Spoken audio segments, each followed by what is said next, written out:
Honorable. Me gari? Ikon Allah. Yau kuma kai ne a gidana? Wallahi. Allah ya sa ni lafiya. Lafiya kalau me gari. Masha Allah. Ya jama'a ya iyali kuma. Alhamdulillah. Ya bayan saduwa. Alhamdulillah Honorable. Yawa Allah. Honorable. Ka san kamar da yadda aka saba me gari. Yanzu lokacin zaɓe ya zo. Insha Allah muna tunanin cikin ɗan kwanaki za a yi zaɓen nan. Shine akwai kuɗi enough ko kuma in ce more than enough da na tanada.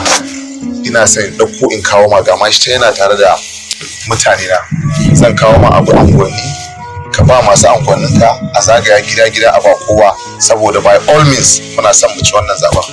Jam'iyya na ina son koya ne mu ci zaben nan.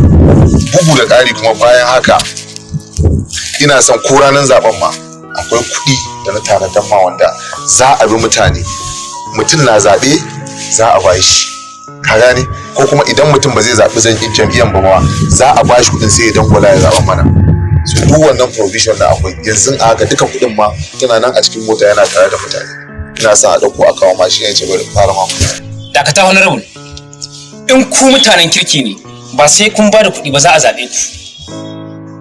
Bayan haka kun manta hukumar hana cin hanci da rashawa wato EFCC kullum tana zaga tana kira tana hani ga cin hanci da rashawa.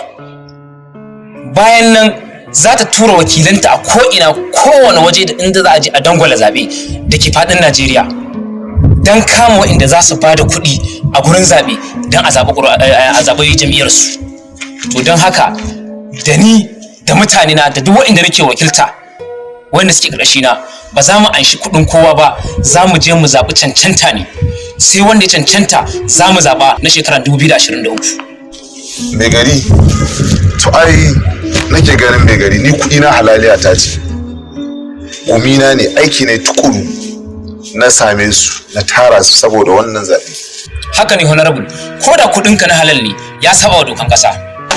Yawwa mai gari na ji bayananka yanzu kuma wallahi na gamsu na ji daɗi amma akwai wata hanya don son ana gobe siyasa ƙoƙari ɗaya da za ka yi min da ba ka son ka bada kuɗin nan da kanka ka tattaro min duka mutanen yankinka a zo gidana zan haɗa walima duk wanda zai zaɓe ni zan ɗauki kuɗin shi in bashi.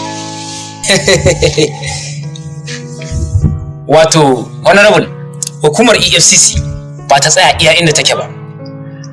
Ta tanaji wani application mai suna Eagle Eye. Yana nan a cikin wayoyin mutane ko kuma za ka iya kaje kai downloading ɗinsa ya sauka a cikin wayarka. A duk inda mutum kaga yana aikata abubuwan da ba su dace wanda ya shafi aiki na EFCC ko kaga ana yin cin hanci da ranar za ka iya sanar ma hukumar EFCC nan take za ka gansu. Yanzu ba wata hanya kenan da zan yi magudi. Honorable, ai a wannan zaben na shekara na 2023 aikinka ƙuri'arka. Ya jama'an Najeriya, mu yi ƙoƙari kar mu sai da 'yancinmu akan ƙaramin kuɗi da za mu kashe a lokaci kalilan mu dawo muna da mun sani. Mu yi amfani da katin zabenmu mu zaɓi wanda ya cancanta wanda zai kawo mana sauyi da nasara da ci gaba a ƙasarmu Najeriya.